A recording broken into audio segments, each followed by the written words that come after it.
E você falando sobre essa comunicação eletromagnética, então quando alguém fala assim, o espírito incorporou, ou a gente vê no filme do Ghost, né, que o espírito entra para a comunicação, assim, esse de incorporar é só um uso de palavras. O Sim. espírito não precisa entrar dentro do encarnado para se comunicar, né? Não, e nem é possível, né? Porque se o nosso perispírito se liga ao corpo físico, átomo a átomo, molécula a molécula, então aquele corpo só vai servir para aquele espírito. Não dá para outro espírito ocupar um corpo. Então, quando nós falamos assim, incorporou, é no sentido figurado, porque não tem como o espírito entrar dentro do corpo, mesmo porque o perispírito ele é externo ao corpo físico. Não tem como o espírito entrar num corpo que nem cabe ele lá, porque ele está ligado célula a célula, aquele corpo físico. Então, cada corpo pertence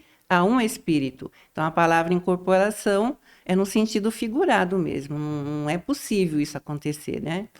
E você descrevendo sobre o nosso olhar, né? Que a gente capta, né? Os nossos olhos captam a luz e vai passando até chegar ali no cérebro e codificar ali e tal, né?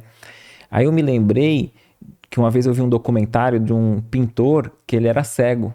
E aí ele pintava, mas ele não pintava só aquilo que ele conseguia palpar e pintava. E o pessoal ficava espantado, porque ele ficava de frente para um edifício, por exemplo, e ele sendo cego de nascença, ele ia e pintava, desenhava o quadro idêntico àquele prédio que estava na sua frente. E ele era cego, não tinha. Então, é uma forma dele captar, é uma forma de mediunidade, esse fenômeno dele? Eu acredito que sim. Ele não enxergava com os olhos físicos, e sim com os olhos da alma.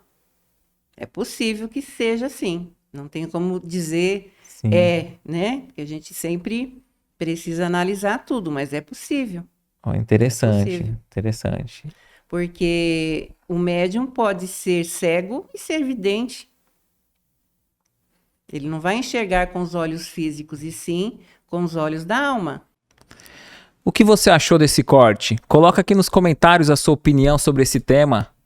Para ver o episódio completo, é só pesquisar Recomeçar Podcast Espírita. E caso tenha ficado alguma dúvida sobre a doutrina espírita, é perfeitamente normal. Procure ler as obras de Allan Kardec.